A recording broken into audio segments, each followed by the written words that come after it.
Flex Zone podcast is the one and only Louis T from the Louis T Network. Back on the Flex Zone podcast. Put your hands together. Make some noise. The big boss OTC himself, Louis T, back in the building. What's up, Louis? What's going on, fellas? Appreciate y'all for having me on. Welcome back, Louis T. What's going on, brother? Nothing much, man. Been better. Been better, obviously. But feeling good about the future, man. We got one of the best quarterbacks in the NFL, and so that gives us a reason for hope in the future. Brother Louis T, for those who may not know who you are, what you do, I always like to tell the people, nobody can tell your story better than you can. Let the people know how they can find you, keep up with you. I got the link down below. Tell the people what they need to do and what you got going on your wonderful YouTube channel. Man, so my name is Louis T, host of the Louis T Network. I cover the NFL. I always used to like to say I cover the NFL like a blanket. Anything you can think of NFL related, I'm going to be talking about it. I have a podcast, Louis T Network podcast, that I talk about just about anything on football, basketball, boxing, TV, you name it. I'm all over the place on the podcast. But if you're talking about NFL, I cover that after every primetime game. I'm live. Obviously, I'm a Commanders fan, but I'm not limited to that. I've always said I watch way more football than any one human should consume. So I'm about to turn my attention to free agency and then obviously the draft. So the NFL is like a nonstop, about 11-month a year job. So I just do my part, man. I just do my part. Well, we appreciate you giving us some time, Brother T. We know you're very, very busy. Cravante, you want to lead us off, brother? Sure, of course. Why not? What were your realistic expectations? Now, I kind of know because, like I said, I follow you. You know what I'm saying? So I kind of know, but I just want you to tell the people what were your realistic expectations for this Commanders team organization in year one? Oh, man. I was not expecting, obviously, what we ultimately got. I thought that the team would be 7-10, low side, high side, if the ball bounced our way and, we kept the turnovers to a minimum and, Jayden Daniels, played well in his rookie season. We get to 9, I didn't foresee double-digit wins. I definitely didn't see us winning more than 10 games for the first time since 1991. But clearly all expectations, and I said this in the moment when it happened, that week 3 win over Cincinnati on Monday Night Football changed everything. And once that happened, I thought the sky was the limit. I'm like, we got to start the quarterback position. And so once I saw that performance outdueling Joe Burrow in Cincinnati on that stage, I knew we had a chance to have a special season. Did I anticipate it being a trip to the NFC Championship game for the first time since 1991? Absolutely not. And, starting off 7-2, I'd asked for this type of season for a long time. I was like, man, for once, I just want to be good to start the season. For so many years when Washington is any good, and, those are few and far between. But when we were good, it would always be this backdoor late run where we had to win 5 straight or 5 out of 6 to get in the playoffs as a wild card. I just for once wanted to be good at the beginning of the season and not have to struggle late to make the postseason. And got my wish. We were 7-2, and then we hit that little rut. We lost 3 in a row, and it shook a lot of us because we still suffer from PTSD as fans. Absolutely. You've been down for so long like we have. It doesn't take much to kind of rattle your cage a little bit. And Bobby Wagner, that's where that veteran leadership kind of comes into play. And he told everyone that this wasn't a good team. This was a great team, and that they were going to get through that adversity. And they did. They came out on the other side, and they ultimately won, what turned out to be 7 straight games. And put us in a position to have a chance to play in the Super Bowl. We just weren't able to get it done. But what a magical season it was.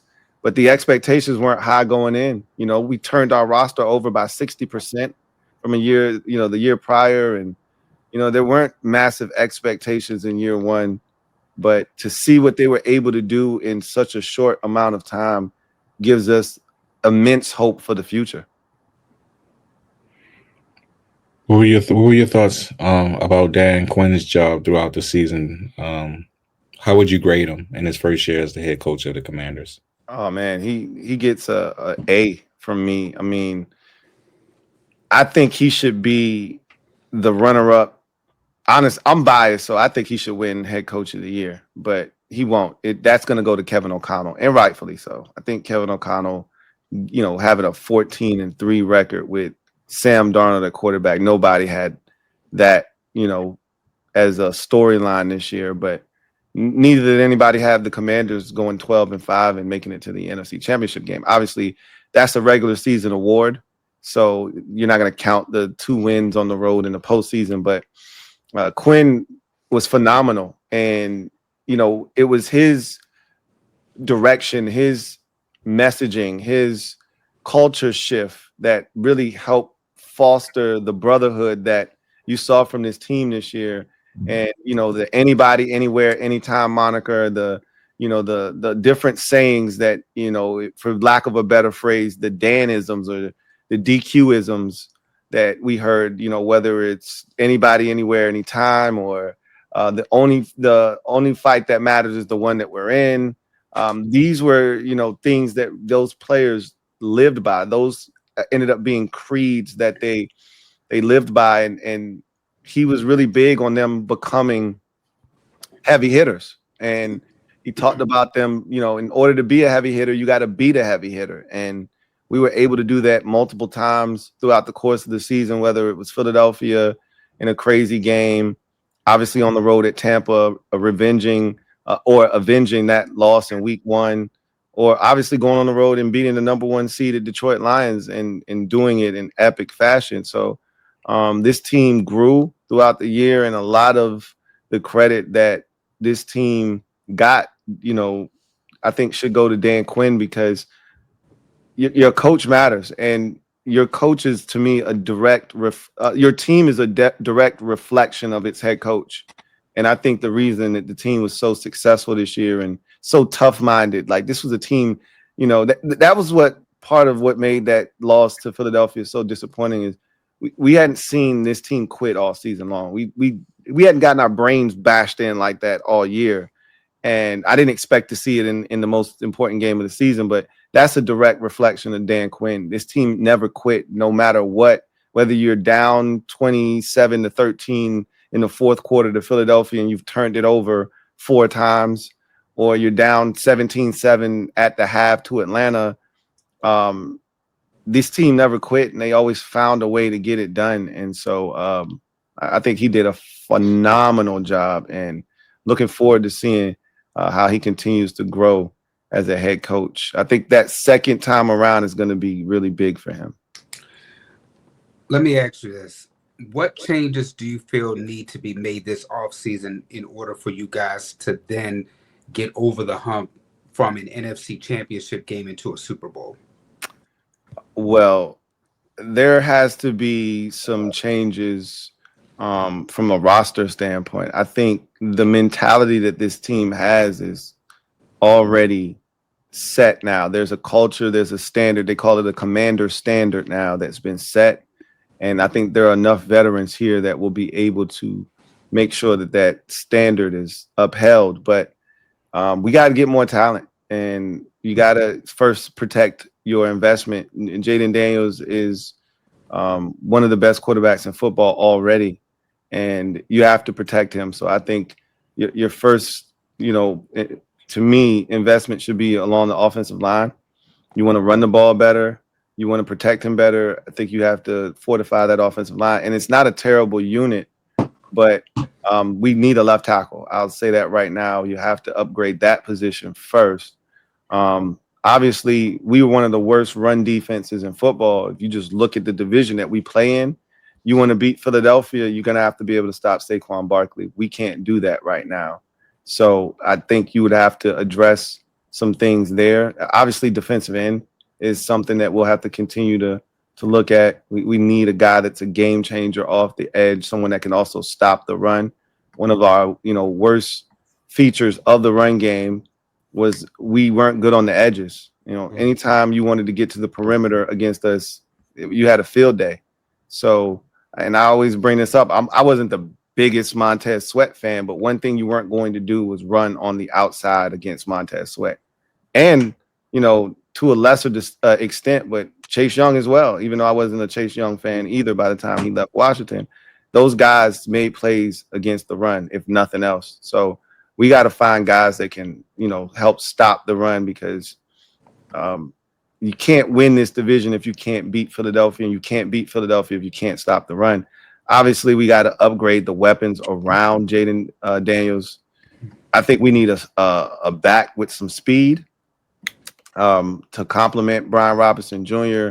I think we need a number 2 receiver opposite of Terry McLaurin. I think those are going to be, big off-season acquisitions. I think T. Higgins is a commander. I feel that in my spirit right now, but, we'll see what happens. But, you start to get some of those things. You're going to need a boundary corner opposite of Marshawn Lattimore, who I think will be healthy next year, and he'll be better and he'll bounce back. And then you can move Mike Sainristil inside to the nickel, which is where they drafted him to play anyway.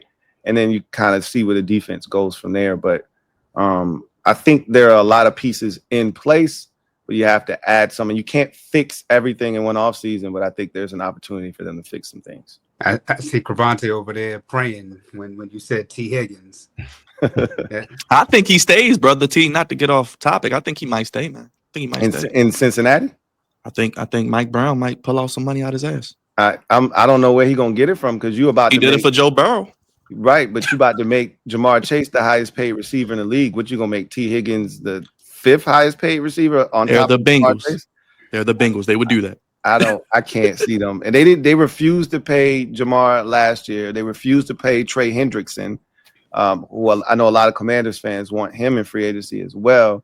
And so there's a lot of money that they're going to be on the hook for if they want to keep some of their players. I can't see them keeping both receivers and Trey Hendrickson if they want to keep him. I think he's as good as gone. And so the question now becomes, is he after the biggest bag he can get, because I think that's New England, or is he after a good size bag but with a better upside and a better quarterback in Jayden Daniels? I absolutely agree. I think Trey Hendrickson is going to demand a lot of money too, because his production is through the roof. I think he has 17 sacks. Yeah, like his production is going to price out the Bengals. And the Bengals are not a pretty frugal franchise. So absolutely, I don't think they're going to pay 2 wide receivers. No, they're not. That's and their best defensive play. I just don't think that's going to happen. So I agree with you. I think they're going to make Jamar Chase, whatever Justin Jefferson's contract was, that's going to be the floor. And T. Higgins is going to be on the market. Yeah, well, we said 3 people you can pay max. If we talk about top 5 contracts, you only could pay really 3 people on the team. That's just how I see it. And they already paying Joe Burrow. And they're definitely paying Jamar Chase. And they're definitely paying Jamar Chase. So I can't see them spending 2 of those contracts at the same position. No, I don't think they have the money. Like they always say, you can have whatever you want. It's about choices. I know, I got you though. What do you think about exploring moving Brandon Coleman to guard? I'm a big advocate for drinking it. that Mountain Spring over there, man. Yes. That's what I said I would have done already. But that's an off-season thing. Again, where do you put him? Because theoretically speaking, if Sam Cosmi, and I think that's initially where you may be able to put him until Cosmi's healthy, because he may not be ready to start this regular season because his injury happened so late. He may be out, and on the PUP list to start, and may miss the first 4 to 6 weeks of the season. So somebody's got to start there. I think Coleman could do a good job, but at some point, Cosme will be healthy, and you're going to insert him right back into his right guard spot. So I think Allegretti's spot at left guard would be the most, appealing there. But are you going to uproot Nick Allegretti, who is a veteran, a Super Bowl winner, a guy that you trust, slowly becoming one of the leaders on the team? I don't know if they're looking, but they claim that they're open to competition and they're always going to try to find those edges. So if you're all about competition, I think Nick Allegretti and Brandon Coleman should be, battling it out for left guard. And then I think you need to go out and find yourself a brand spanking new starting left tackle. I don't know what the free agency market looks like, but we got a left tackle up in Baltimore. Ronnie Stanley. I mean, he had a good year, and he was soft as cottonelle, Louis T. I called him soft as cottonelle. All right, look, you don't want Ronnie. Ronnie Stanley. I'm a Notre Dame Fighting Irish fan. It was a really good prospect, but between injuries and just I'm not the biggest Ronnie Stanley fan. I'll just say that. We don't blame you, brother. I just was saying, I got you. I don't blame you. Please don't be. So, do you like your D coordinator going to Cincinnati? And since you're Notre Dame fan, Mr. Golden, I love Al Golden. I thought he was the reason we were in the national championship game, and I think that's a great hire for Cincinnati. I hate that we're losing him. They made so much of Mike Denbrock coming over from LSU and helping with the development of the quarterback, but I thought it was Al Golden and that defense that really gave us a shot. Was disappointed in the performance against Ohio State, obviously, but when it's all said and done, Al Golden is really good at what he does defensively, and so I'm going to be really fascinated to see what he does with Cincinnati's defense. Speaking of defense, what's going to happen with Jonathan Allen and Daron Payne? Mm-hmm. I'm not sure we're going to be able to keep both of them long term. Mm-hmm. So whatever value, probably Jonathan Allen probably has a little bit more value right now. Do we shop him? I don't know. I mean, there are a lot of questions. I think if you were to tell me there would be a trade this offseason involving the Commanders, non-draft related in terms of like just straight up draft capital, right? You're talking about a player, maybe for some draft picks or something along those lines, or for another player, I would tell you it would be one of those defensive tackles. Allen, because of the nature of his contract, only having 1 year remaining on that deal, would be the guy that would make the most sense to trade. Payne still has 2 years left. I think that Allen played well down the stretch coming back from the injury, but Daron Payne has been the one that has been probably the more disappointing of the two because of his upside. Like, I wasn't the biggest Daron Payne fan when we drafted him. If you've watched my channel for any amount of time, you know this, but he won me over in 2022 with that, massive season.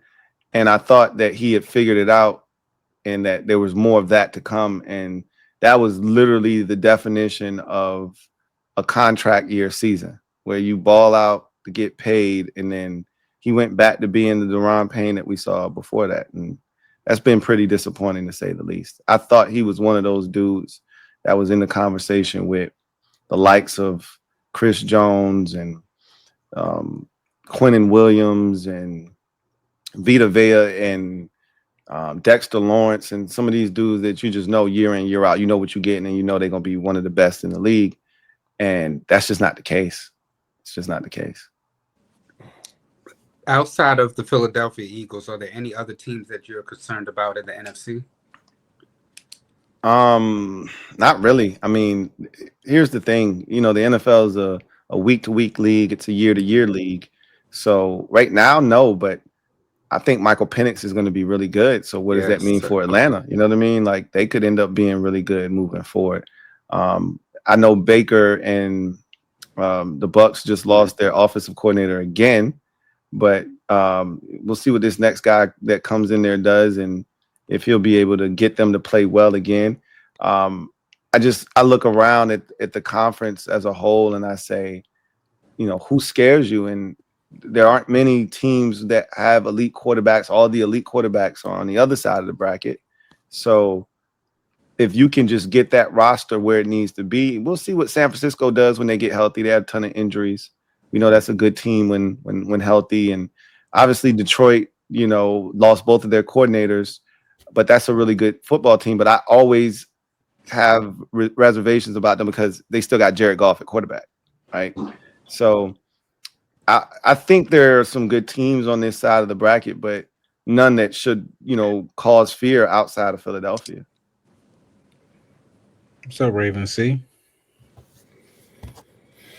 I was going to ask a question. Judging by how you finished strong, and the job that Magic Johnson has added to your franchise, Do the smile for him. yes, the Magic Johnson smile. Judging by the success that y'all have had in your first year, what do you expect going into next year? What wide receiver would you like, to pair with Scary Terry? So, like I said, T. Higgins is the guy that I've got circled. I mean, I don't know if he's going to end up in Washington or not, but I call it the Jayden Daniels effect. And when you have a guy as talented as Jayden Daniels is, and he took the league by storm this year, he was must-see TV. I've already told the fan base, prepare yourself, because life as you know it as a fan is going to change significantly, because we have now got one of those guys that could be a face of the league along with Patrick Mahomes. And so expect 5 primetime games, expect another game on some, random day of the year like Thanksgiving or Black Friday or Christmas or Saturday late in the season. So expect 6 games to be on primetime for this team, 2 on Sunday night, 2 on Monday night, a Thursday, and probably another Thursday somewhere along the line. Hear that, Cravanta? It's going to be a lot of 425 games where you're not playing at 1 o'clock anymore. You're playing the America's game of the week against Dallas or Philadelphia. We play the Lions, the Chiefs, the Chargers. Like, they're going to be the Bears again. Like, they're going to be a lot of games that they're going to feature this team in some primetime spots. Obviously, we played Bo Nix in the Broncos, so those two were in the same draft class, so they're going to try to make that a thing. That's probably going to be another 425 game. So a lot of changes that are coming, and it's all because of Jayden Daniels, and I think he's going to help recruit players to Washington, whereas before, Washington, they weren't paying. That wasn't a destination you were really interested in. Now, all of a sudden, Washington is one of those places where players are going to flock to, want to play with Jayden Daniels because they know they're going to have a shot to win. And if you're a receiver, why wouldn't you want to play with one of the best quarterbacks in the league? And in a conference where there isn't Joe Burrow, Josh Allen, Patrick Mahomes, Lamar Jackson, et cetera, CJ Stroud, it's just Jayden Daniels over there for the most part. Now we'll see if some of these other young quarterbacks step up. But, Matthew Stafford, if you want to throw Jared Goff in there, knock yourself out. Like, it's not a lot on that side of the bracket. So we'll see. T. Higgins is a guy that I fancy. I think that's the guy that gives us something that we really don't have right now, size. A guy that can run, can high point the football, make plays, strong hands. Jayden Daniels loved throwing to Noah Brown, who is a bigger target, similar to T. Higgins. But Higgins is the next level. And so that's the guy that I think could pair with, Terry McLaurin and really make a dangerous 1-2 punch for the Commanders. Can I ask you, Brother T? Go, Dre. When are you guys changing the name, man? I don't think it's happening. You don't think this? It's not happening, Dre. They just made the NFC Championship game. Right. I don't think it's happening. I really think that they've done a great job of telling the fans, look, we got other pressing needs to, I don't think they love the name. the Harris, family. I don't think they love the name, but I don't think they're interested in changing it either because, like, what a lot of people fail to realize, it costs a lot of money to change the name of the team because you have to change everything. People think about, oh, well, you're going to sell new jerseys, you're going to do this, you're going to do that, all this new marketing, but you got to tear everything down. I think if you were going to change the name, you would probably want to do it once you get a new stadium, because I remember when we changed the name the last time from Redskins to the football team, and then from the football team to the Commanders, they had to tear all of the stuff down in the stadium, all the stuff down inside the stadium. So all that stuff costs money. And I think it was like $20 million worth of like, renovations to just get everything to be in line with the new branding. And it's expensive to change the name of your team. So I don't think they're really interested in that right now. Maybe down the road they might, but once you get into a new stadium and you've got all the imaging that says Commanders, you're not looking to change that stuff. So if they were going and to how change will we play this wonderful song? Those haters can't stand us. Left hand up.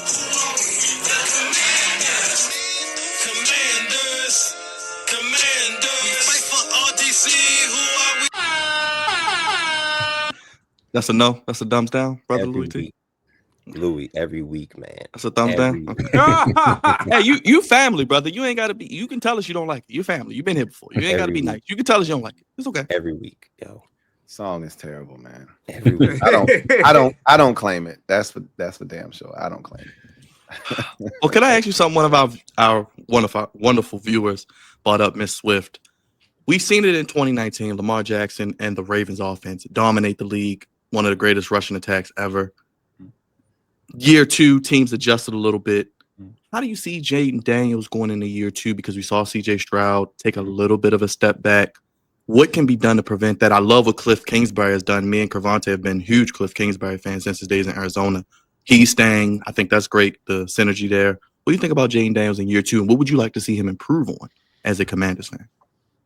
I'm not really concerned about him, like the league catching up to him or anything. He's special. Like the problem with Lamar back in 2019 was he wasn't a great passer then. Like Lamar has evolved so much as a passer.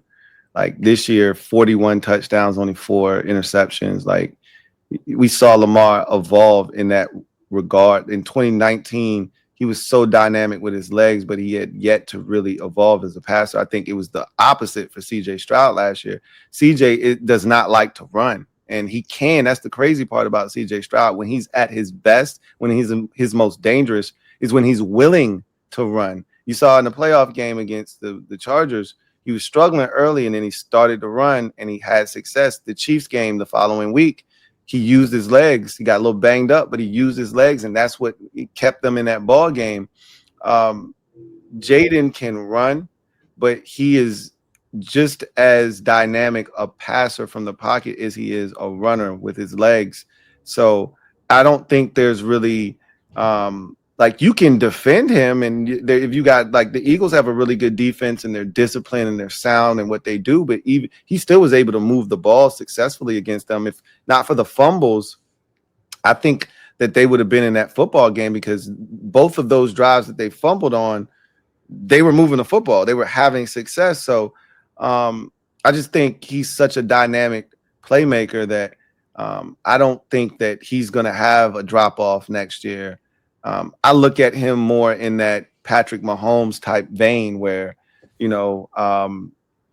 just going to continue to ascend. And as far as what I look for next year in terms of what he can improve upon, I think he has to threaten the line of scrimmage as a runner, but still look to be a passer a little bit more. I think there is value in using the little pump fake, even though if you have no intentions of throwing a ball as a runner.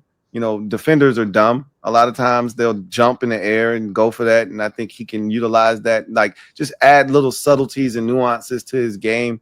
So I think something else that I would love to see him implement a little bit more is threaten the line of scrimmage with your legs, get defenders to suck up, and then find your receivers, and that'll open up some big plays as well. But he did such a really good job. And then I know this is minor and it's dumb, but he took a lot of sacks running out of bounds behind the line of scrimmage. We would even debate, well, is he trying to protect his completion percentage stats, or I don't know. But just throw the ball away. You know what I mean? Like, don't take a loss of 1 or a loss of 2 when you can just throw the ball out of bounds, right? These are things that I think he can continue to improve upon. But, I mean, he's so good so early. Like, he set just about every rookie quarterback record you could imagine. And I don't think that was on accident. I think this dude is legit. He's the real deal. And the schedule's supposed to be tough next year because of the divisions we're playing. We're playing the NFC North and the AFC West. So we'll find out, just how good he is next year, because it's going to be a lot of tough teams on the schedule. You said about what he did this season. How do you feel him, and along with the other people got drafted with him, how do you feel they all did this season? So the draft class was really good. It was impactful. You're going to look for more from some of the guys, moving forward. But obviously, Jayden was your first round pick. Phenomenal rookie season. Took the team to the NFC Championship game. Mike Sainristil was phenomenal, as a second round pick corner that we asked to play on the outside. We drafted him to be a slot and a nickel, and he ends up having to play outside and was fantastic for us this year. So you feel really good about him. A lot of people were down on Ben Sinnott because they spent the second round pick on him. He really, didn't play a ton this season. And, when he did play, he was really in a blocker role, almost like a H-back, sort of fullback type role. And a lot of people weren't happy that they spent a, second round pick on a guy like that. But I think his role is going to continue to increase. I said that they valued him in San Francisco. Our GM came from San Francisco, and they see him as like a Kyle Juszczyk kind of guy. And they value Kyle Juszczyk in San Francisco. And so a lot of fans don't want to hear that you spent the second round pick on Kyle Juszczyk. But if he turns out to be as valuable as Juszczyk is in San Francisco, it'll be worth it. Johnny Newton, I think we need to see more from him. I wasn't blown away by him, but he dealt with a offseason surgery last year that kind of hampered him throughout camp. And, so maybe a full offseason, fully healthy, where he can just work on his game. Maybe he'll come back and be the Johnny Newton that we drafted him to be next year. Luke McCaffrey, again, only his third year playing the wide receiver position. So I think he's going to continue to grow, and I think he'll be able to contribute a little bit more next year. Brandon Coleman started, I would say, probably like 9 games this year. They were doing this weird platooning thing with him and Cornelius Lucas for the first half of the season. And then Cole Luke got injured, and it forced them to thrust Brandon Coleman into the starting lineup, and they just left him there after that. It was a mixed bag. I wasn't a big fan of his at left tackle, but you could do a hell of a lot worse than him. But he can, I think, be a more effective guard where there's less space that he has to maneuver with. And that's why I've been adamant that we need a left tackle. But he was really solid. I think he's going to be a good player for us. And then one more guy that, Javonte John Baptiste was a 7th round pick that I wasn't expecting a ton out of. He actually surprised me. He played well and did contribute this season a little bit. The guy that I think we didn't see a lot of this year that I think is going to end up having a major impact on his team if he can stay healthy, which he did not do this year, is Jordan McGee at the linebacker position. He was coming on at the end of the season. You were seeing him get more comfortable. He was coming downhill as a tackler. I think he was really going to help this run defense immensely. And then he got hurt again and ended his season. So that's another guy that I think can be really good from this draft class. But, when you look at it as a whole, I thought it was an impactful, obviously with Jayden Daniels headlining a rookie class. And I look for them to get even better next year when some of the guys that they drafted who didn't really have massive roles continue to grow within the scheme and what they're going to ask them to do in year 2. What do you think about this draft?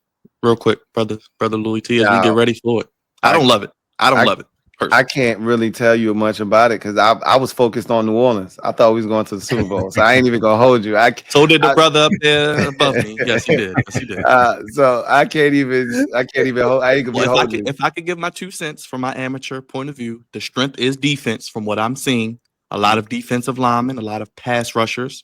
So if you need a front 7 guy, just putting a bug in your ear, Commanders, Ravens, whomever your team is, a lot of defensive guys in this draft. That's what I'm seeing. Well, we definitely could use Sure. an edge rusher for sure. So, yeah. So that sounds good to me. But I haven't studied the draft yet. You give me about a month and a half, and I'll be able to talk shop with you about the draft. But I'll hold you to that. Yeah, I haven't been able to look at the prospects yet because I was solely focused on making it to the Super Bowl. I thought we was going to the Super Bowl up until about 5:30 yesterday. I thought we was going to the Super Bowl. So you can't tell me nothing. I just have one comment, and I want you to react or respond to it. One thing I saw change. I saw Adam Peters on the sideline hugging all the players.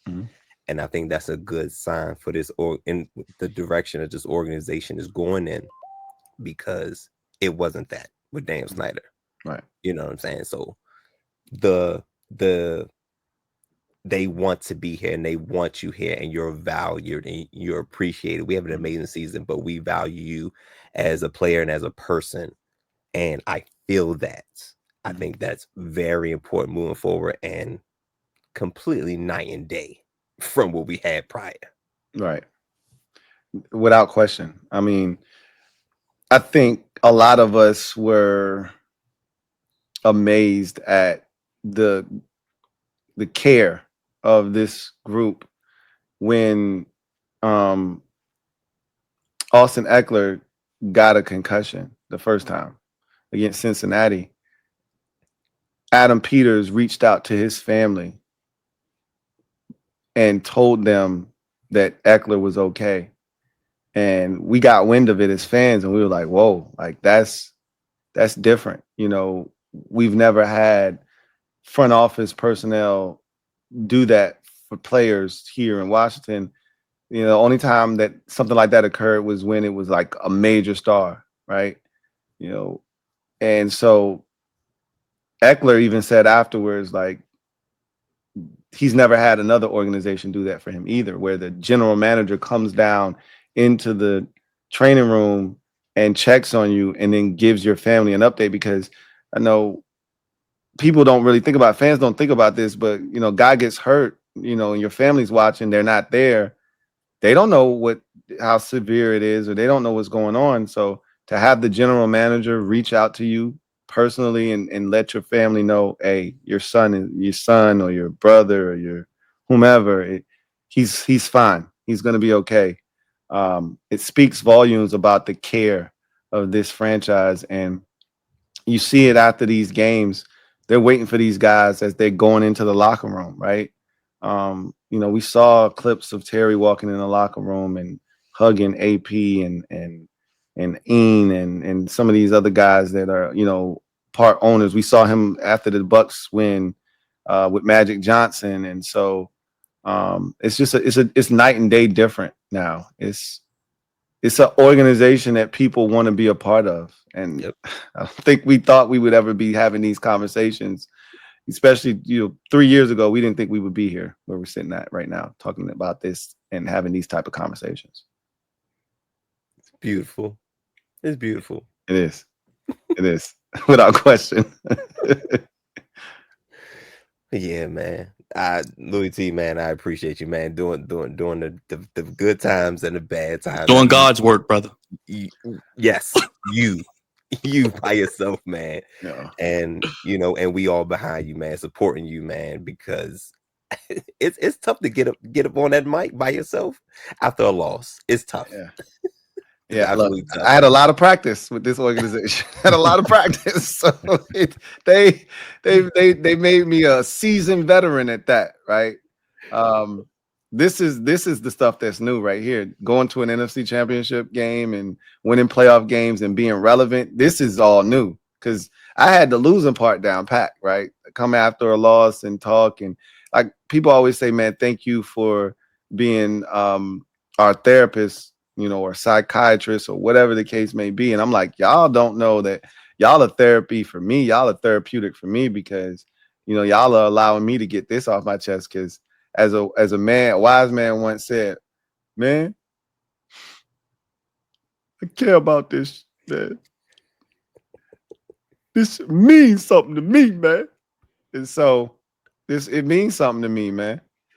And I'm glad I get to share it with y'all, man. So I really appreciate y'all. And let me say something. Y'all was having a discussion. I was listening backstage. Yes. No, I don't watch wrestling, but I did as a kid. I was a massive wrestling fan growing up.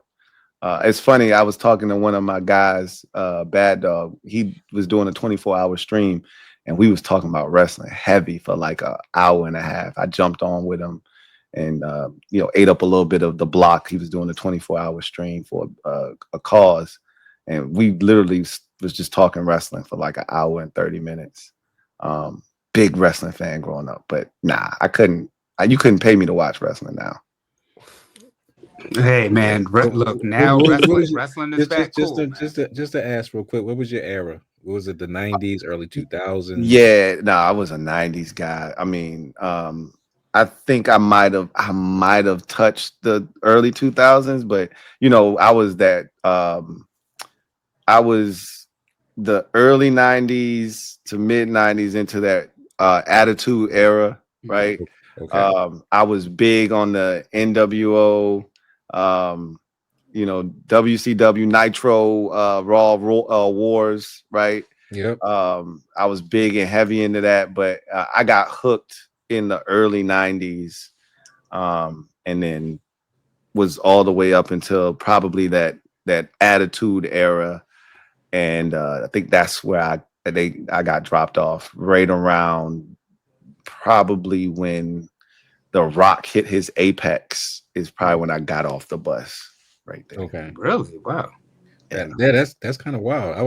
I thought you was gonna say after like 2003 when I left. Yeah. Once Rock left, Austin started leaving. So it was like right before that. Like I think it might have just got a lot. It became a lot for me because, you know, I came from an era of wrestling where you didn't know if it was fake or not, right? Like they were perpetuating that for a long time. And I mean, even the crossover with Scott Hall, who was my favorite wrestler when he was Razor Ramon, and he went the bad guy, yeah. Right. He went to WCW and it was portrayed as a takeover, right? Like the WWF was sending their wrestlers to WCW to take over, right? Mm-hmm. And so we didn't even know that wasn't real at the time, right? Because they were going back and forth, right? So they did a really good job in those days of kind of, you know, making it seem real. And then once you got away from that and we got more to it being like a male soap opera, I was like, yeah, I'm good. I'm out. So, but yeah, I was a big wrestling fan. I should have begged my parents to buy, like, you know, everybody knows the big pay-per-views. Like the SummerSlam in August and King of the Ring in June. Like I knew all of them, right? Let's see if I can name all the big ones still. Royal Rumble was in January. Yep. Let's go in order. So they had the house shows in certain months. So February I think February was a house show, if I'm not mistaken. Like In Your House was my era was In Your House. Yep. So then you would go to March, obviously was SummerSlam. I mean, was obviously WrestleMania. Mm-hmm. Then you had April was another In Your House, if I'm not mistaken. Mm-hmm. Then in May, I think that was also In Your House because June was King of the Ring. Okay. Yep. July was In Your House because August was SummerSlam. Correct. Survivor Series was September, if I'm not mistaken. That might be November. Yeah, Survivor Series. You might want to go with the letter, brother. Go with the letter. So, think was there? Was there one in September? I feel like there was one in September that was pretty big. So I'll help you out a little bit. You're in your house. They had them, and nothing really got big until about November. Yeah. So it Survivor Series. So it was Survivor Series in November. Because October, that was in your house too, and then And WCW used to have Halloween Havoc. they had Halloween Havoc. Mm-hmm. They had World War. I think did they call it World War III? I think so. I think they call it with the 3 rings, right? Yeah. They had like Starcade and Starcade, Bash at the Beach, and that was that was WCW's big one with Starcade. Yeah, they had all of those ones too. I wasn't I watched WCW and I knew about that, but I wasn't begging my parents to buy WCW pay-per-views. I was begging my parents to buy the WWF pay-per-views. Like, please. So yeah, I was a massive wrestling fan growing up, man. Oh man, I wish you still would have kept some of that. I mean, I get it. I was too. And sometimes you grow out of it a little bit, but you keep up with it just a little bit, but not totally. I totally was like, okay, I'm done. I'm out. I'm out. I just told Karante, I had a friend of mine similar to you. He was watching it, fell off, and then last year we went to WrestleMania, and now he's hooked. He's like, man, when we going back? Yeah, well, he don't know about this year with those ticket prices, but but he definitely wants to go back. He had a ball. Yeah, I mean, look, there is no way you could get me to like wrestling again. I could tell you that right now. I don't even know if I like. So I think something that I saw here recently was that like women's wrestling is big again. Like when I was growing up, it got big for like a small period with like Alondra Blaze and Bertha Faye and like Jeez, you took it back. Look, man, I told you I was a big fan back in the day, bro. Like, back in the day. I used to watch wrestling heavy, man. Sonny, Sonny. You had Sonny, that's right. Yeah, Sable, Miss Jacqueline. Yep. Oh my gosh, yes, Jacqueline. They had a little era there where that woman's title meant something for a little while, but it seems like it's really big now. Like, it's a big deal. Like they almost headlining shows. It's crazy. It was never that big back in the day. You were never gonna see a women's title match as a co-lead or nothing like that. And I'm seeing some of these women, and I'm like, oh, she's pretty big, I guess. You know, they killing it, man. They killing it right now. Yeah, women are actually doing better than the men. I wouldn't be surprised. That's part of the reason why I don't know how the brand is surviving like it is, because I don't really know if there's I was assuming that what's his face? Triple H. John Cena. Yeah, he was supposed to be the next big guy, but he kind of took. He was huge, but he's doing a Rock thing now. He's crossing over to being an actor now, so he's not doing the wrestling thing as much. So I felt like they lost a lot. Even I think Roman Reigns was trying to do the acting thing too, right? Trying to cross over and become a little bit of an actor too, using that platform to give them another avenue to get out and become an actor. But I think I see a lot of the wrestlers now trying to emulate what The Rock was able to do, which is use it as a platform to become a big star elsewhere. And that's not what wrestling was, when I was growing up. Well, I mean, Hulk Hogan did it for Hogan did it. He was the one that kind of set the template, but he was such a mega star, right? Like, he was ridiculous. I mean, eat your vitamins. I mean, he was everywhere, bro. These dudes, and again, I might be selling some of these dudes short. Again, I don't watch it I don't watch it at all. So I can't tell you how big John Cena was. I'm pretty sure he was pretty big, right? Oh, yeah. He was massive, because I felt like after The Rock, he was the guy that got passed the torch.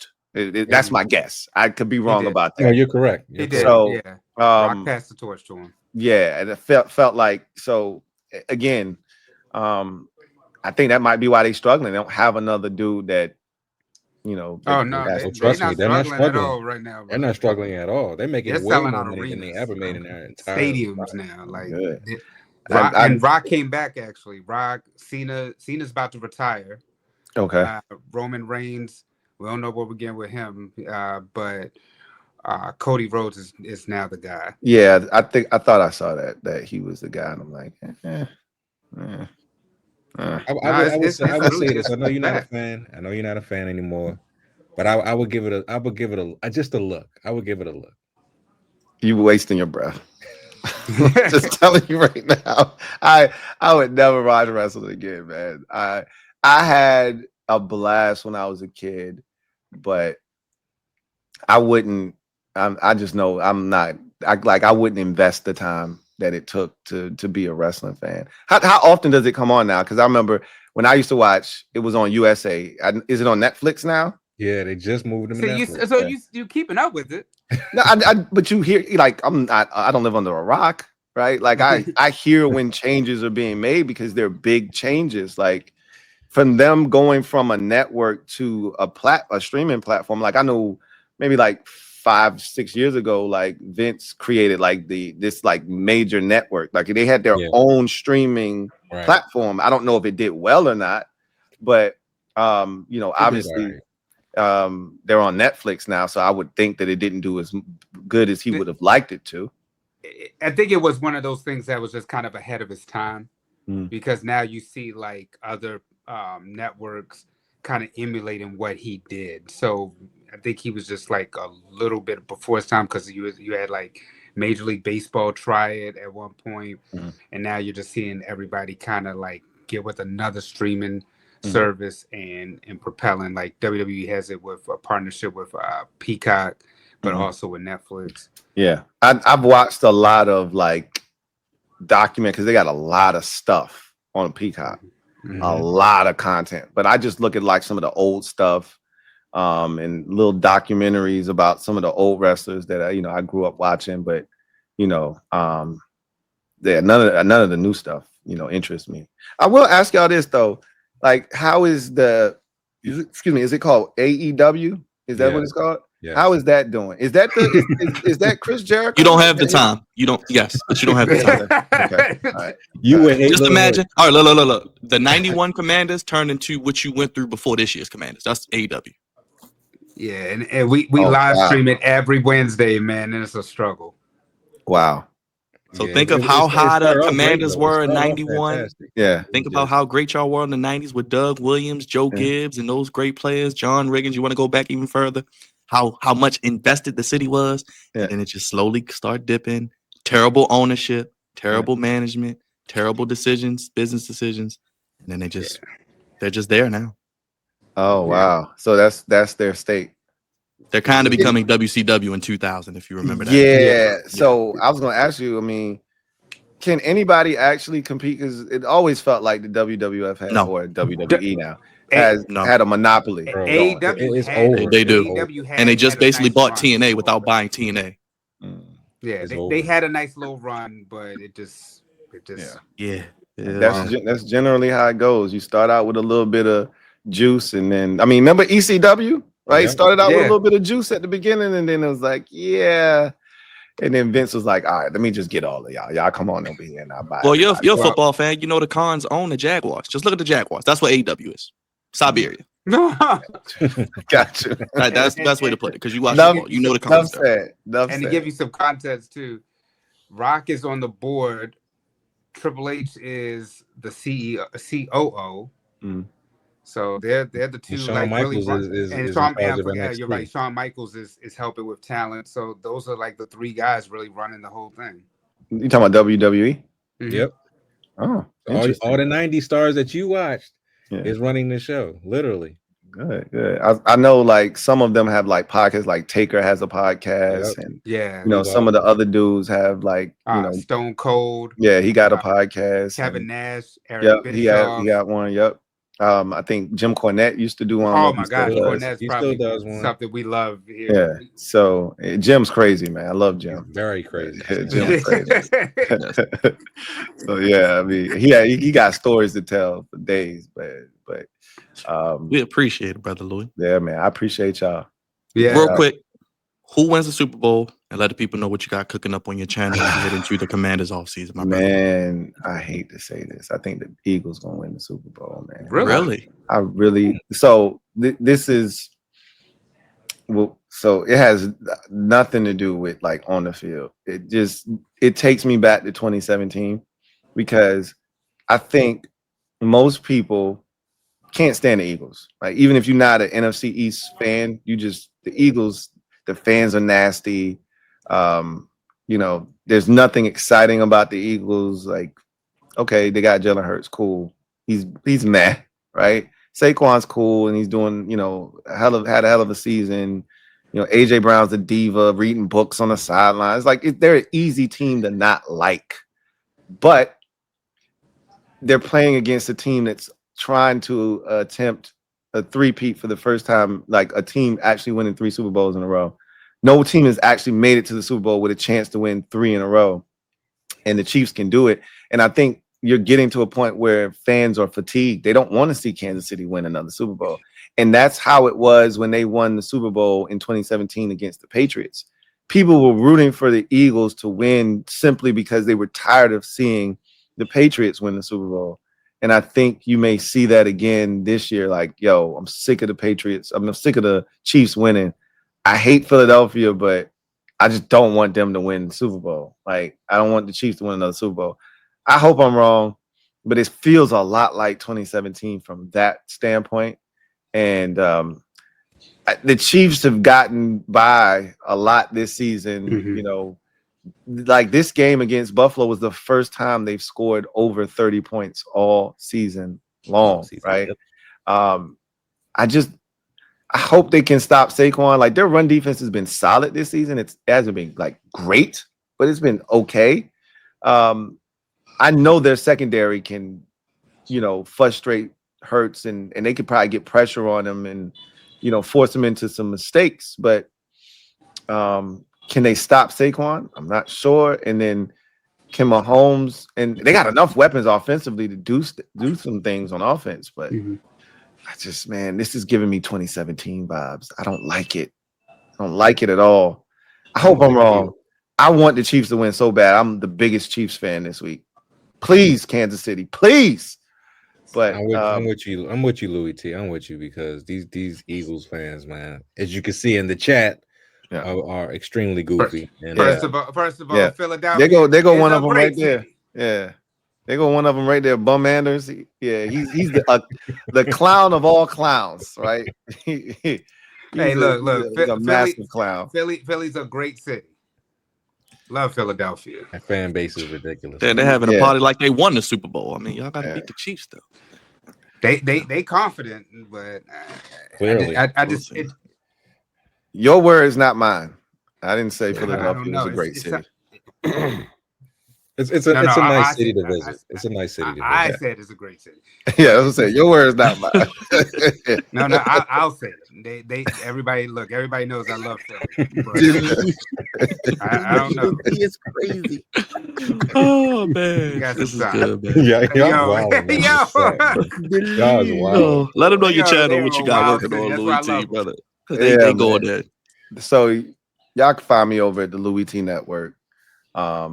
And that's on all platforms. Just type in Louis T Network on X, on IG. You'll find me on YouTube. You want to find my podcast, type in Louis T Network. You'll find it there as well.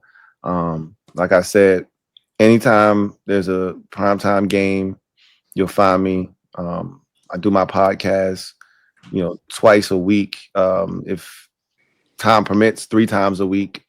And so, yeah, man, I mean, I'm about to hit the free agency thing and the draft, hit the ground running there now that, the Commander season is officially over. So I'll be obviously live for the Super Bowl, and then we'll turn our attention to the offseason and get rolling. One more time, everybody, put your hands together. Show some love for Flex Zone Family's own Louis T of the Louis T Network. Appreciate you. Louis T, we appreciate you, brother, coming on short notice. Yep. And let's do this again. Maybe around draft time. Let's Mhm. get your perspective Yeah, on the draft we after you should. watch some tape and see what happens with your boy T. Higgins as well in free agency. Hopefully he'll be a commander by the next time we talk. Sounds good, man. Yes, I sir. appreciate Hey, we y'all. appreciate it, brother, man. Thank you for It's gonna staying up be late with a us, man. We great really offseason appreciate for it. the Commanders. You Thank you. deserve this. You deserve this. I deserve this. We deserve this. Yes, we do. Absolutely. Nobody Yes, deserves it amen. more than us. Nobody. Appreciate you, brother T. No we doubt. appreciate it. We'll be Appreciate you, bro. watching All and love, we'll be man. talking to you real soon. And hopefully you are a little wrong with the Super Bowl prediction. But I hope so the too. man knows, Trust me, I don't want to be right. I don't want to be right. the man knows his stuff, like he said. He watches all sports. He talks about it. Once again, the man himself, Louis T, everybody. Appreciate you, Louis. Hey, we're gonna clip this interview and send it to you, brother, for your records, man. We appreciate you, man. We'll put it out for you tomorrow and send you a copy, my guy. Hey, appreciate you. Take care. Yes, sir. We'll do it again real soon. Once again, everybody, give it up for Louis T in the Flex Zone building. Appreciate him staying up late with us.